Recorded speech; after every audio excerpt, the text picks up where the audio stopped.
పిత, పుత్ర, పవిత్రాత్మ నామమున ఆమెన్. పరిశుద్ధ శిలువ మార్గము.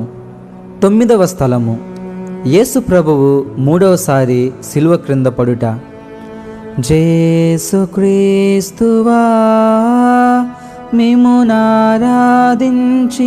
మీకు స్తోత్రము చేయుచున్నాము. ఏలయనగా మీ తిరుస్లీవ చేత లోకమును రక్షించితిరే. గోల్గొత్తా కొండ అంచున మీరు పూర్తిగా అలసిపోయి పడిపోయారు.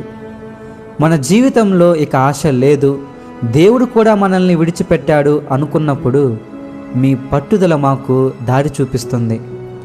చివరి శ్వాస వరకు మీ చిత్తాన్ని నెరవేర్చడమే మా లక్ష్యం కావాలి. ప్రార్థన.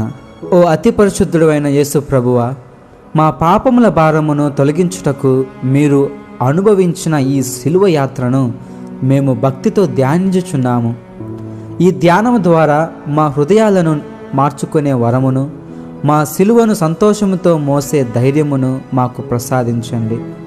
పరలోకమందుండు మా యొక్క తండ్రి, మీ నామము పూజింపబడునుగాక, మీ రాజ్యము వచ్చునుగాక, మీ చిత్తము పరలోకమందు నెరవేరినట్లు భూలోకమందు నెరవేరునుగాక.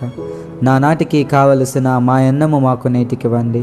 మా యొద్ద అప్పుబడిన వారిని మేము మన్నించినట్లు మా అప్పులను మీరు మన్నించండి.